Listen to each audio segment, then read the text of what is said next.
說過明晨風雨或天晴，伴你走追溯幸福這路徑，雖不固定，沿路欣賞優美風景。我與你從前相約無憑證，鏗鏘歡笑與夜聲，拼貼最好光景。前行什麼的試煉，讓滄海變做桑田，讓世間驟變，我的將來已留位置，跟你說舊年。成全未改的志願，曾離別過，相信可團圓。無論心底的理想有多遠。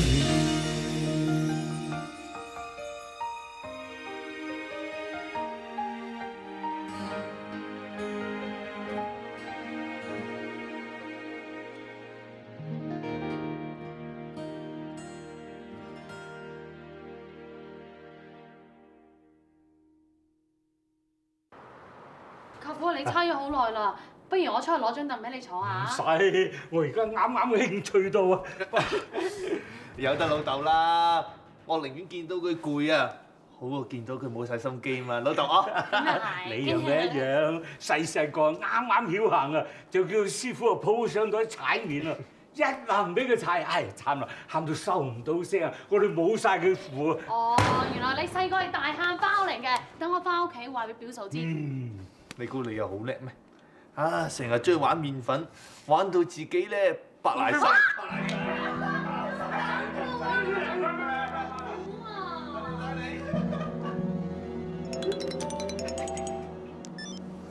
喂？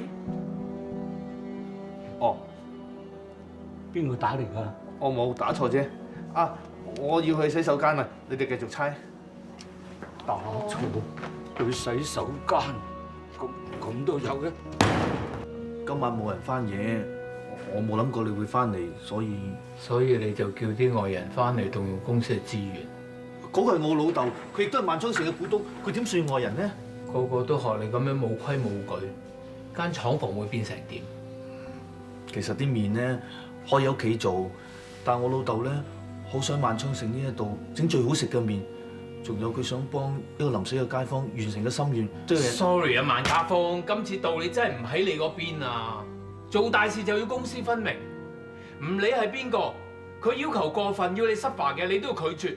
我唔係有口話人冇口話自己，我對自己個阿爸都係咁。我唔係你，我做唔到。我以為你會經一事長一智，原來你冇。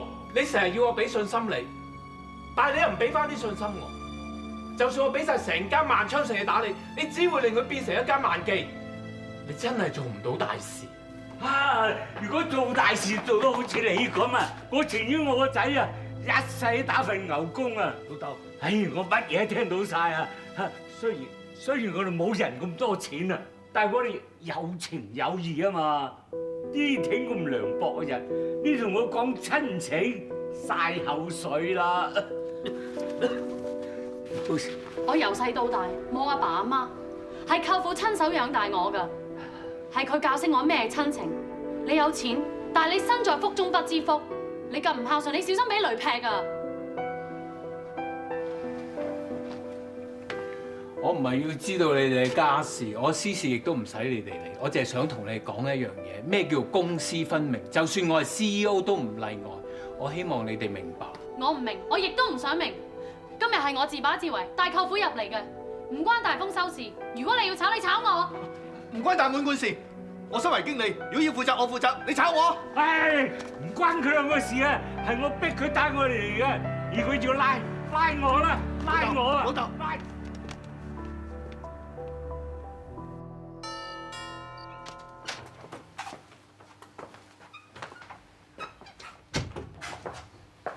阿爸做咩瞓喺廳嘅？老爺最近應酬多啊，翻親嚟坐下都會瞓住覺嘅。我過去叫聲佢啦。我唔使啦，你去瞓啦。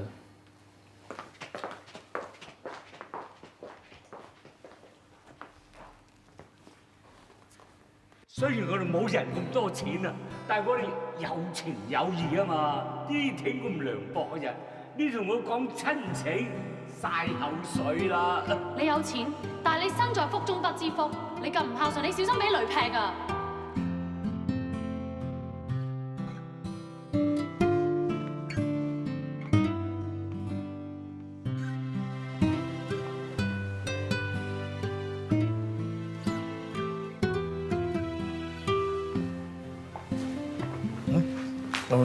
阿俊，你好熱咩？你咪仲嬲緊老豆啊？點講都好，我哋係一家人。不過就唔係每一個家庭都可以齊齊整整咁幸福，或者我哋應該好珍惜先啱。唉，所謂兩父子冇隔夜仇嘅，咁有時有啲拗撬咁啊，好平常嘅啫係嘛？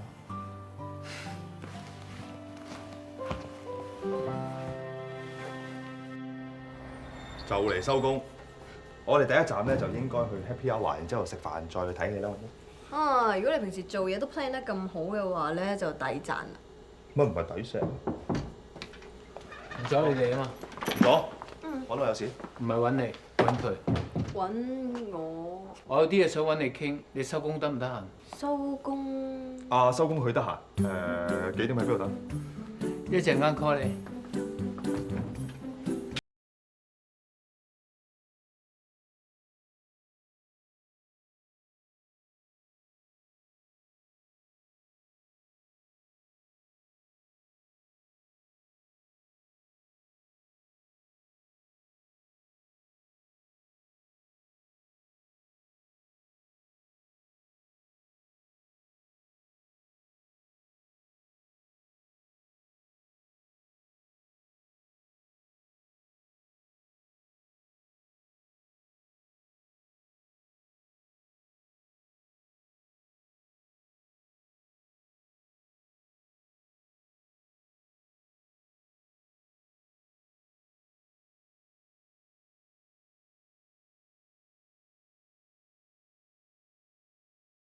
賠罪。我都幾好記性嘅喎，咁耐之前嘅嘢你仲記得嘅。不過今次你叫我嚟食飯，應該仲有其他原因啊，嗬？另外一個原因係同大滿貫有關。公司有一個精英深造計劃，係俾一啲表現好嘅員工去外國深造。我諗住俾何家門參加。佢鬧過你喎，你唔嬲佢咩？佢肯為屋企人挺身而出，而我一向公私分明，邊個表現好，咪俾邊個參加咯。咁你叫我出嚟就係想通知我呢個消息啊？要決定邊一個係適當嘅人選，首先我希望了解佢嘅性格同埋喜好，你盡量講俾我知，等我有一個明確嘅決定。好，咁我就由佢出世開始講。大滿貫一出世咧就冇咗爸爸媽媽噶啦，咁姑姐難產過咗身之後，我哋連姑丈都冇見過，一幅相都冇嘅。佢細個咧就好中意整麵嘅，咁佢每日放咗學咧就會即刻返鋪頭幫手啊，都幾乖女㗎。咁不過咧成績係差啲，佢好中意食嘢㗎，一餐咧食成幾碗飯嘅，同成日都帶住啲零食喺身度㗎。佢都會有自己中意嘅人，不過咧係邊個，我諗我就唔好方便講俾你聽啦。你覺得佢有冇興趣參加啦？我覺得佢會有興趣㗎，咁但係又唔代表佢會去喎。點解咧？因為呢度有佢唔捨得嘅人咯，好似我老豆啊，同埋我哋啲屋企人咁。包括嗰個黎柏希，佢哋咩關係啊？唔怪得知我老豆話你對大滿貫有特別企圖啦，但又應該唔似啊。咁點解你對佢有特別關心咧？公司要花幾年時間栽培一個員工，我想了解佢多啲，唔算過分啊。咁既然你對佢冇特別意思，咁我反而有其他嘢想八卦一下。你中意嘅女仔係咩類型㗎？你答咗我咁多問題，我唔答你又好似好唔公平。都係㗎。其實我中意嘅女仔好簡單嘅啫，獨立有主見，同埋亦都有幼細嘅一面。譬如話識煮飯啦，識得照顧屋企人啦，最緊要係一樣嘢，要有夢想。你係咪照住我嚟講㗎？你唔使咁黑 sell 自己，我唔會喺以恒面前讚你嘅。估唔到咧，你同以恒嘅性格咁唔同。但係對女朋友嘅要求又差唔多喎。有冇時間呢？有時間嘅話，我仲想問你一啲嘅問題。OK 嘅，我知道附近咧有間山水豆腐花唔錯嘅，要唔要去試下？如果唔得嘅話，你要賠翻損失嘅時間俾我。聽日要 OT。哇！你呢個老細真係啊，夠晒均真喎。想食碗山水豆腐花啫，即係要行到山長水遠先有得食。喂，我哋唔係咧食呢個自來水豆腐花，梗係要行啲路㗎啦。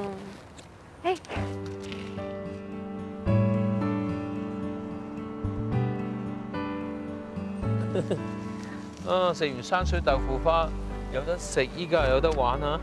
所以話咧行下都抵嘅。你有咩願望咧可以寫上去㗎？經濟繁榮，世界和平咁啊！和平大事咩？講真㗎。希望今年嘅公司業績增長比預期好啦，同華福嘅合作順順利利，屋企人個個都身體健康啦。係咁。自己咧？我正話講嗰啲包括埋啦。唔係啊嘛，嗱，打理公司同埋照顧屋企咧都係你嘅責任嚟嘅啫。咁你試下放低呢啲包袱，諗下自己真心想要啲咩？嗱，唔好諗而家，試下諗以前啦。細個通常都有啲夢想㗎。夢想啊！我講出嚟會俾人笑。我記得我曾經想開一間專賣啲古靈精怪嘢嘅鋪頭，係咪好不切實際？唔係啊，好實在啊。咁但係點解有咁嘅想法咧？我記得我4年前曾經去過奧地利公幹，咁啊遇啱一場40年難得一遇嘅大風雪，我焗住要喺個跳蚤市場嗰度等雪停。咁巧嘅？我4年前咧又去過奧地利嗰度做專訪，又係俾場大雪困咗個 free market 度喎。係咯，你都去過 free market，你都知道專賣啲零零滲滲嘢噶嘛。咁我去到一間咧專賣一啲古靈精怪得意嘢嘅，嗰個檔主咧仲標榜自己係匈奴嘅後人。我記得啊，佢講埋啲唔鹹唔淡嘅英文嘅，仲話自己嘅祖先係阿提拉啊嘛。嗰檔嘢隔離係賣前蘇聯嘅軍標嘅喎。對面咧賣咖啡嘅。附近仲有一座鐘樓嘅。唔係啊，係教堂嚟㗎。佢禮拜日咧敲響個鐘叫人去做禮拜。係啊，嗰日星期日嚟㗎。我仲記得咧嗰日好凍喎，我買杯熱咖啡啊，擺喺手度做暖包啊，死都唔肯放開啊。嗰檔咖啡咧係我飲過最好飲嘅咖啡，你當佢暖包咁捉喺手度，你好嘥啫。啊，估唔到咧，同年同月同日，喺同一笪地方咧買同一檔嘅咖啡，但係偏偏遇唔到喎。呢個世界真係有咁巧嘅事，真係好奇怪啊！所以話咧，呢個世界咧咩事都可能發生嘅。嗱，寫低你嘅夢想啦。你話富貴妹嘅表現係咪好好咧？聽講有人俾佢氹到好開心咁喎。早知同埋你去啦，唔使翻嚟又向你匯報。你屋企我放心㗎啦。嗱，我揾日就約佢翻嚟食飯。哦，呢啲係你嘅事，你唔使同我匯報。咁我哋係兩兄弟嚟㗎嘛，我嘅事係即係你嘅事。咁既然你已經睇清楚富貴妹個為人啦，咁你係咪好應該發揮你嘅影響力拖住阿爸咧？嗱，我結唔結到婚咧，睇你㗎啦。結婚係亂個墳墓，跟住入咗去出唔翻嚟喎。我就視死如歸㗎啦，我真係冇諗過翻出嚟嘅。啊！如果你做嘢精神同態度都係咁堅決咧，我阿哥真係好開心。愛情同埋事業咧，我覺得我可以兼顧到。反而你唔應該放太多時間喺工作上。人生係多姿多彩嘅，如果你錯過咗，想翻轉頭想試下嘅話，實在係太遲㗎啦。咁我咪應該向你好好學習。起咁，指教。呢個電話，我唔同你講。喂，係，我翻返同你講。OK。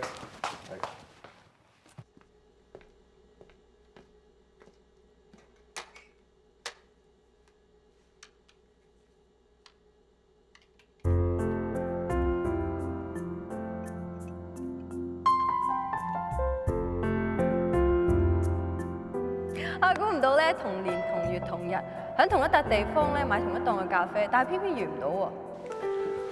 呢個世界真係咁巧。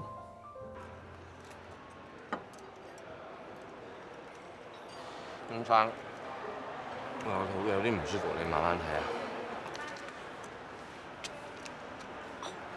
呢個位冇人㗎。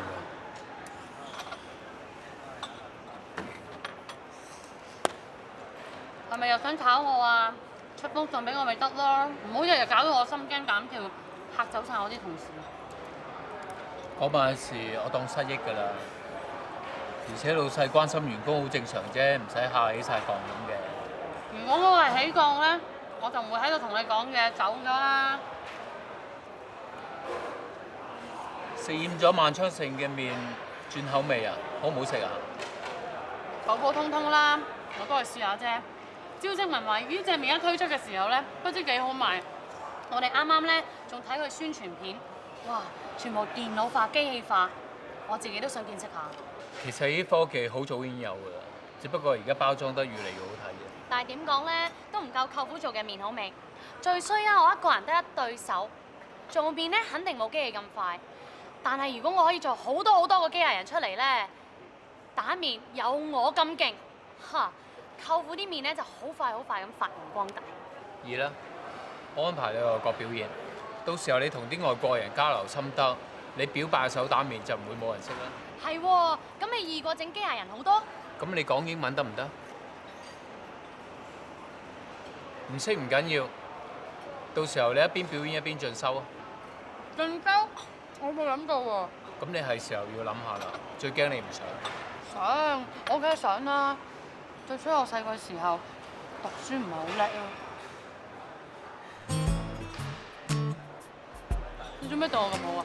你係萬昌盛嘅代言人啊嘛，你好即係公司好啦。蝕本嘅生意我唔會做㗎，你知㗎。咁你又講得冇錯，但係啲錢邊個俾先？全數由公司負責。咁着數？我將會推薦你去參加公司嘅精英深造計劃。精英深造計劃，每年公司都會揀一個精英去外國深造。今年我諗住推薦大滿貫，希望表白你同意俾佢參加。一直以嚟啊，我覺得你翁家冇個好人。我咁講，唔知我有冇講錯啊？如果表白，你仲係為咗上次我話大豐收失職而唔開心嘅，係我承認嗰陣時我語氣係重咗啲，但係兩件事你唔可以撈埋嚟講嘅。如果你係當大滿貫係精英嘅，咁之前點解你炒咗佢咧？係你而家知道，你同佢都係姓翁啊，所以你咪將佢升呢做精英啦。今次我純粹係為咗大滿貫嘅利益着想。如果表白你反對，係我點會反對啊？我1000個贊成啊！我睇唔過眼呢啲懶公正嘅樣啊，仲講到咁漂亮，一切都為咗大滿貫嘅利益添，係你哋欠佢㗎，你哋還一世都還唔完啊！咁表白你即係贊成啦？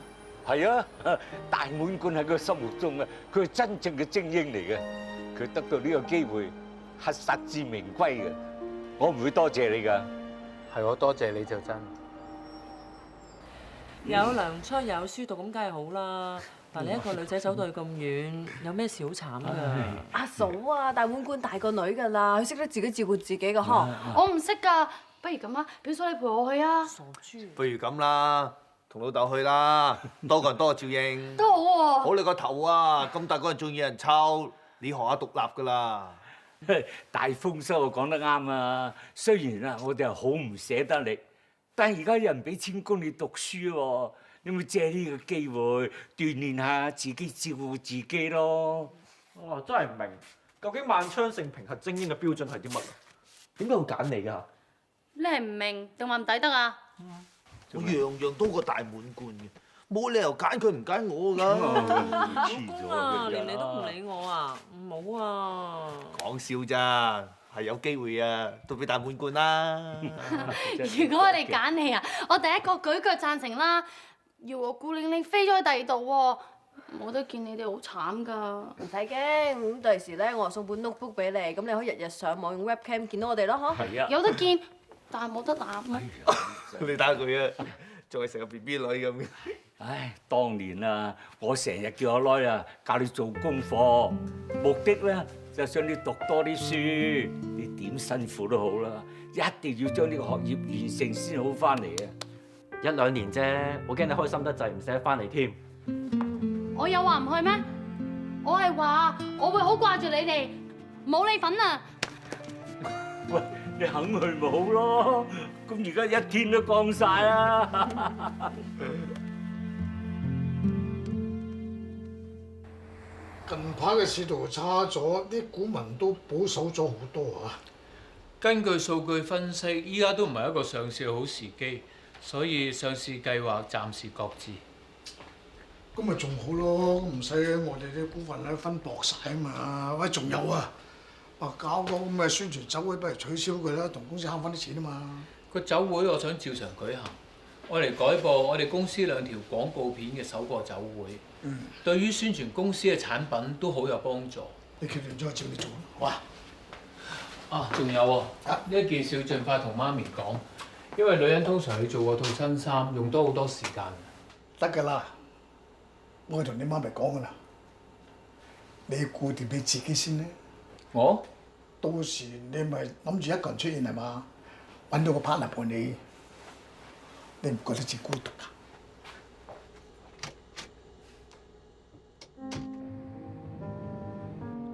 呢度有一種飲品都幾得意喎 ，Sita 精選。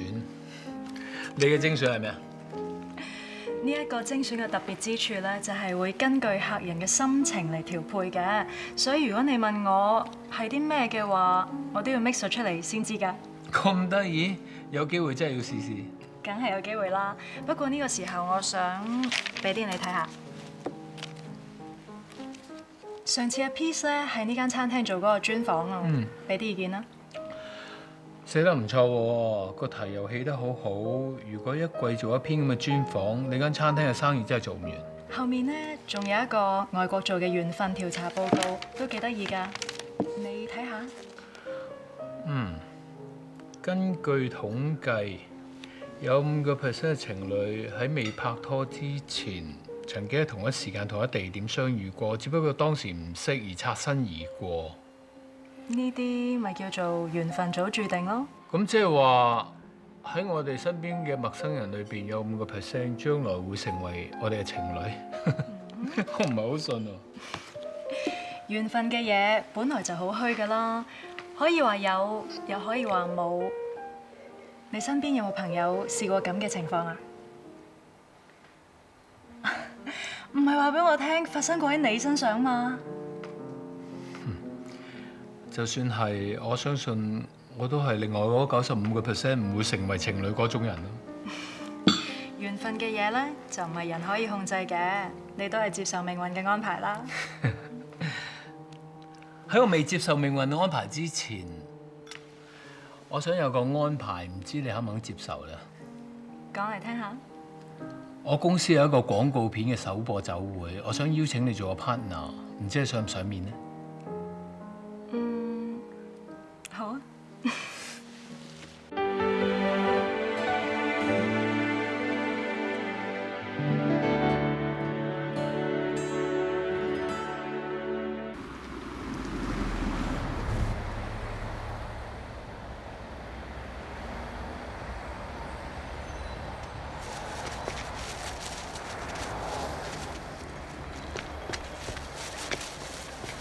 唔該啊。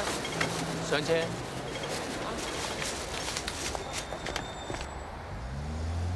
你去邊啊？邊度落得你放低我得㗎啦，我自己轉車翻屋企啊。我車你翻屋企。唔使啦，唔好麻煩你啦。得啦。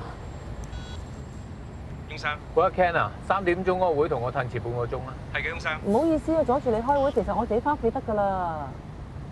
你下次買餸咧，記得用嗰啲環保袋，咪冇咁易爛咯。唔係次次都咁好彩撞到我㗎。哦，唔該晒啊。唔使客氣。係啊，多謝你俾阿大豐收同大滿貫復職，同埋多謝你俾大滿貫去外國深造。你好似有啲唔同咗。所有嘅決定都係基於公司嘅利益，邊個員工表現好，我咪俾機會邊個咯。由細到大我都係咁均真，從來都冇變過。點解你好似講到今日先識我喎？可能以前有啲誤解啩。以前嘅嘢唔好提啦，俾我靜靜地揸車吧啦。哦。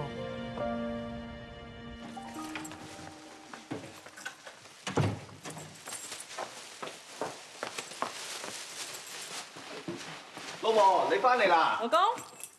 你買咁多嘢做咩唔叫我幫手啫？我見你瞓緊覺，咪費事嘈醒你咯。咩嚟㗎？毛巾牙刷，全部都俾大滿貫拎過去㗎。呢啲嘢啊，外國大把啦，帶去咪賺呢？咩大把啫？唔同㗎，嗱呢支牙刷咧個型號係40，特別長毛特別軟嘅。你唔記得咗嗱？大妹佢牙肉敏感㗎嘛，呢啲毛巾啊要棉質，我費事佢咧啲皮膚受唔住啊。就算啊真係有啲咩意外咧，你睇下，敏感膏都買埋啦。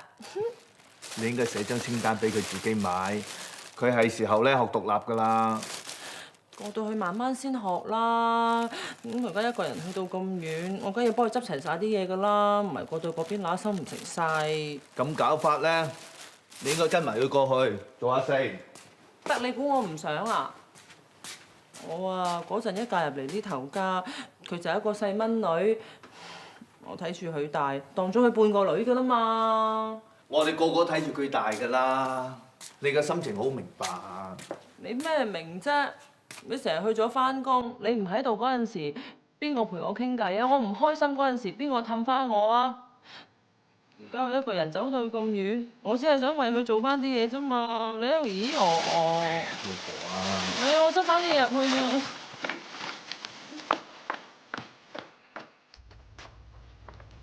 煮麵啊？唔使啦，我煮咗2個同心麵，你一個我一個。明知要開嘢就瞓晏覺啦。老婆唔開心啊，老公啊點瞓得着啊？我一定要做翻啲嘢咧，氹翻老婆開心先得嘅。呢啲嘢不嬲我做開嘅，當嚟啦。煮飯你就叻啫，煮麵我自耍家。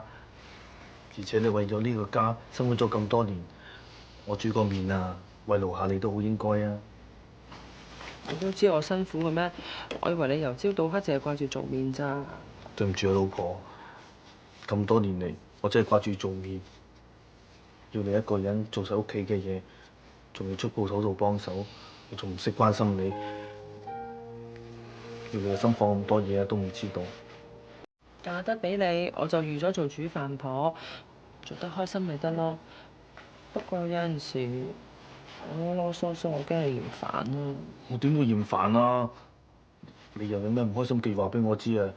由今日開始咧，我要做翻個好老公。嚟，呢2個同心麵可以做證。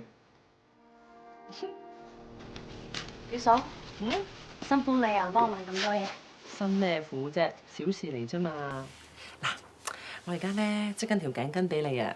喺你走之前咧，我一定會織多對手套同埋俾頂帽你。其實我走咗咧，最掛住嗰個係你。我怕你怕黑嗰陣時咧，冇人陪你傾偈啊！傻豬嚟嘅！我如果真係驚啊，我可以打俾你噶嘛。再唔係嘅，我叫阿富貴妹教我用嗰啲咩 MSN， 咪可以成日揾你啦。話就係咁講啫。你唔喺我身邊咧，我真係會有啲唔慣。你記唔記得啊？細個咧，你成日都話驚一個人瞓㗎，硬係要黐住富貴妹同我媽鋪嘅。而家你大個女咯，咪一個人瞓。由細到大咧，都係你湊我翻學放學，煮飯俾我食，教我游水，連我一跌親咧，你係第一個攬住我嗰個嚟㗎。傻妹。係啊，其實咧，你咪唔想去深造啊？唔係啊，係咪因為威逼親你，你同佢鬥氣啊？邊關佢事喎？咁就好啦。嗱，既然係決定咗咧，你過到去俾心機讀啊，知唔知啊？其實我依家最擔心嘅係廣告首播嗰日。擔心咩啊？我咁大個女咧，都未見過咁大場面㗎啦，我驚我失禮你哋。傻妹嚟嘅，係擔心啊，咪做足準備功夫咯。一係咁啊，唔好叫我玩下戲啊！我講富貴妹啊，你諗咗去邊啊？咁就啱聽啲。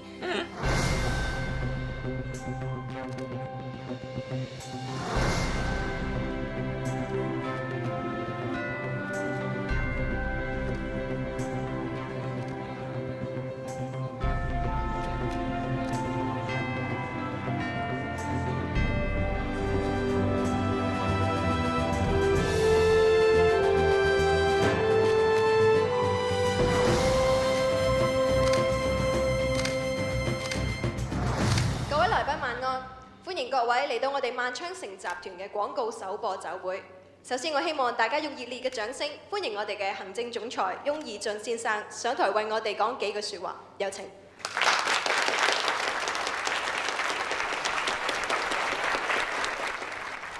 多謝各位。回顧過去，萬昌盛喺香港扎根幾十年，依然得到大家鼎力支持，呢一份熱誠的確令人感動。今晚係一個非常之重要嘅時刻。我唔知係咪自己因為太緊張啦，我一句都記唔到。記唔記得我哋細個嗰陣啊？乾老豆買親啲易打爛嘅嘢咧，都會用啲啪啪紙包住佢噶嘛。我記得嗱，邊個最慢趴晒咧，要扮狗吠。無論邊個輸邊個贏都好，我哋啪晒都好開心噶嘛。我而家隨時隨地都拎住啲啪啪紙，我一緊張我就啪晒佢，成個人都輕鬆晒噶。你試下啦。點啊？係喎，個人真係舒服啲喎。請各位靜心欣賞萬昌盛集團廣告首播正式開始。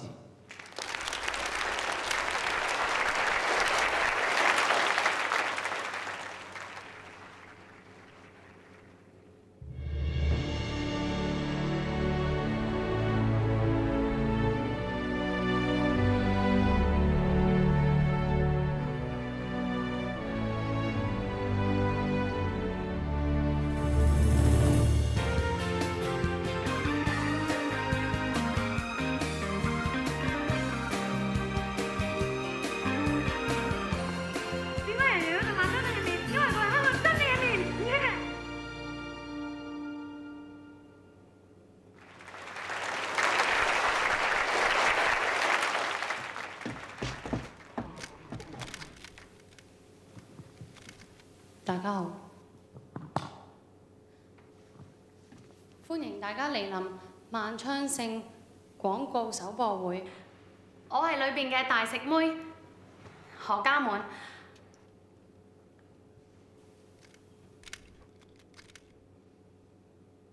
今次嘅廣告嘅主題係新舊共融。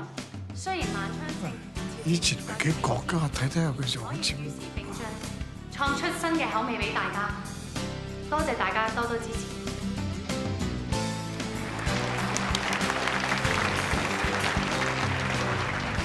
大家都欣賞過我哋嘅廣告片啦。喺呢個時候，我哋請我哋嘅集團主席翁盛芬先生同佢太太翁太為我哋跳第一隻舞。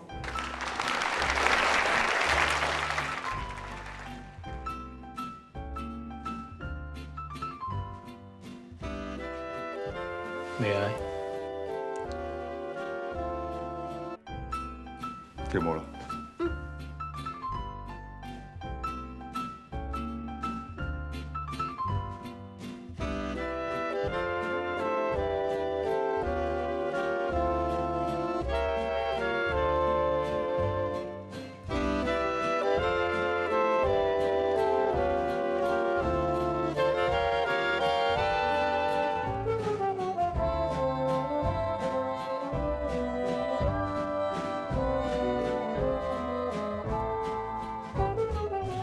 想唔想邊跳隻舞啊？我都唔識。學下啦。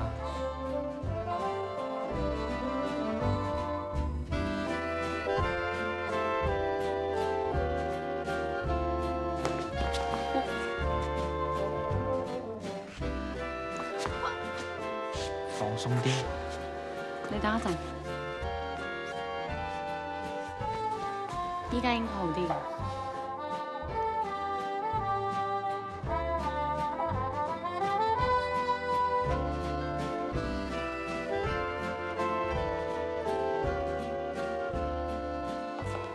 你睇下哥同師頭佢哋幾襯，你估下佢哋有冇機會發展啊？大表哥中意女仔聰明、獨立有主見，仲識煮飯添。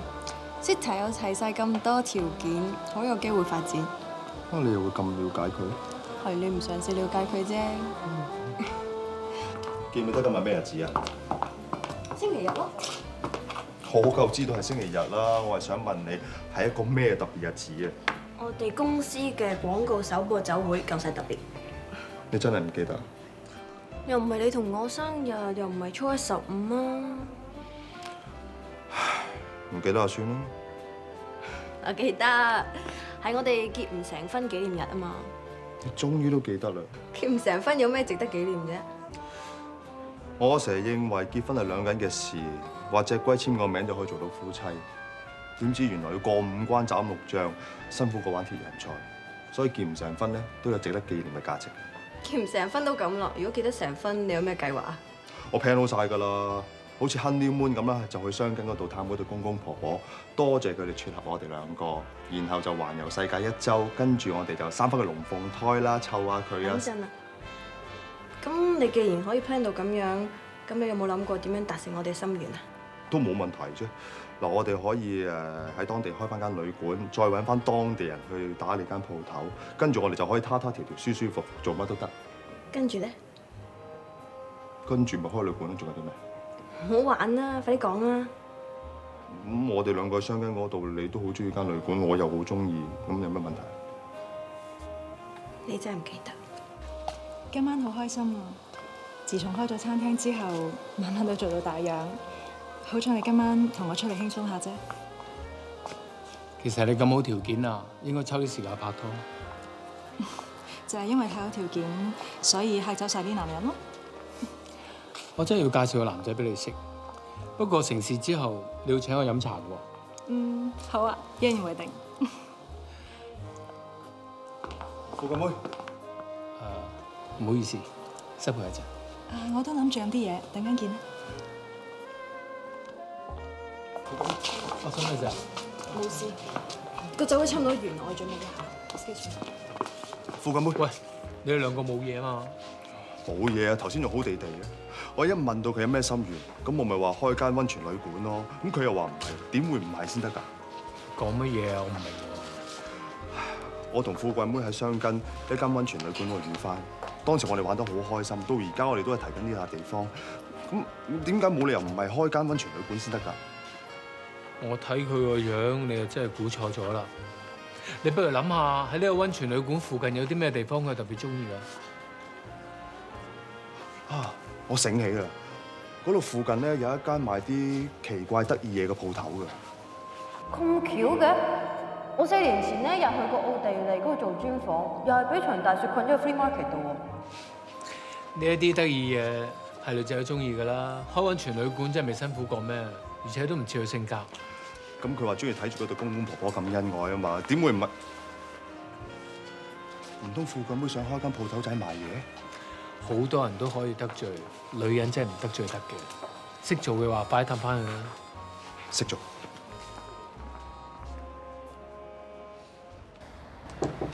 Come in。我翻嚟啦。點啊？頭先開個會冇問題啊嘛？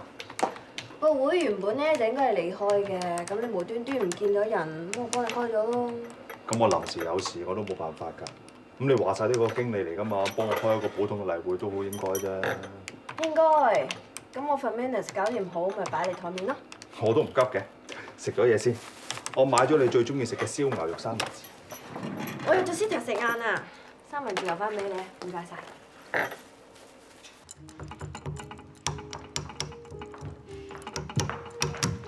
個杯就嚟俾你篤穿啦噃！哇，好酸啊！究竟邊個激親我哋萬家二小姐先？你話嗰個翁以恒啊，係咪過分㗎？連我有咩心願啊，佢都唔記得啊！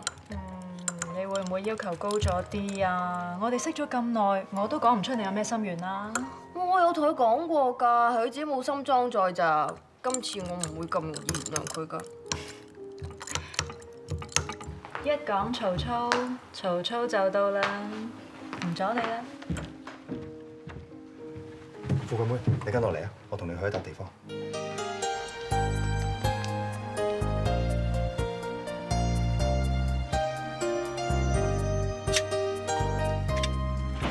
你喺度做咩啊？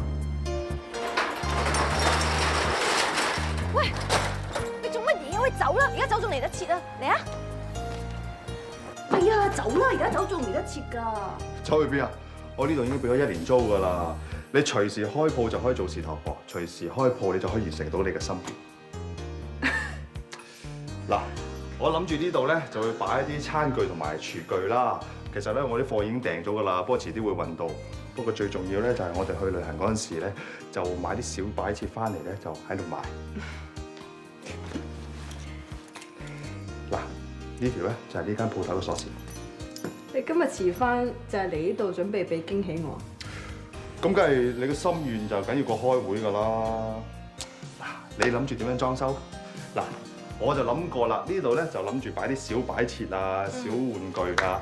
嗱，呢一度咧就諗住擺個收銀機，呢一度咧就擺啲企燈。你覺得點？我覺得我好中意，但我頭先咧，知唔知我差啲俾嚇死啊！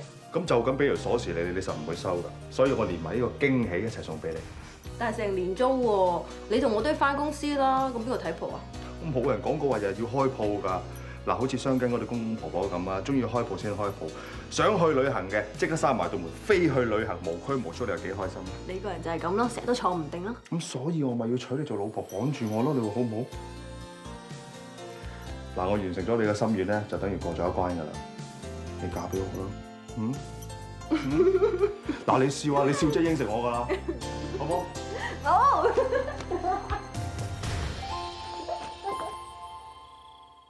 我果然冇估錯，富貴妹真係想開間鋪頭仔做事頭婆，我已經氹掂咗佢㗎啦。佢話會快啲嫁俾我。咁你都係過咗一關啫，仲有表白同阿爸嗰兩關。阿爸嗰關梗係要你幫手啦，而表白嗰關咧，我而家就翻房打俾富貴妹同富貴妹商量，係咁。你唔好指意我啊，我唔會同佢寫包單。今次靠晒你鋪橋搭路㗎，我個幸福靠晒你㗎啦，快啲啦！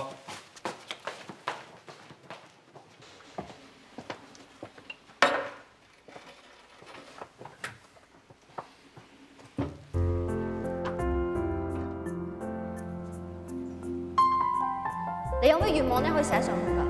經濟繁榮，世界和平咁啊！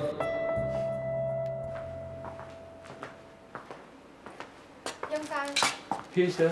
佢一收到電話就落咗去大堂，佢話好快會翻嚟。幫我俾翻支筆佢，你話係我擺低佢明㗎。知道翁生。知唔知邊個打電話俾 Peace？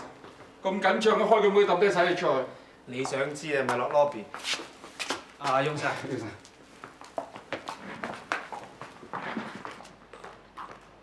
翁生。啊係啊，你見唔見萬小姐落咗嚟？誒頭先佢落咗嚟，不過就急急腳咁去咗停車場喎。唔該。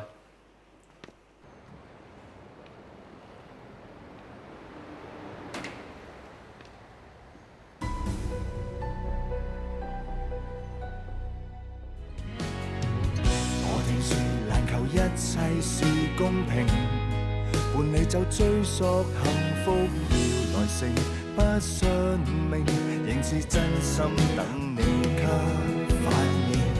我見過前頭懸崖和絕嶺，跨出邊界與絕境，變成熟了，交出了真誠，擦亮眼睛。前行什麼的試煉，讓滄海變做桑田，任世間驟變，我的將來已留位置，跟你話當年，成全未改的志願，曾離別過相信可團圓，留在心底的理想。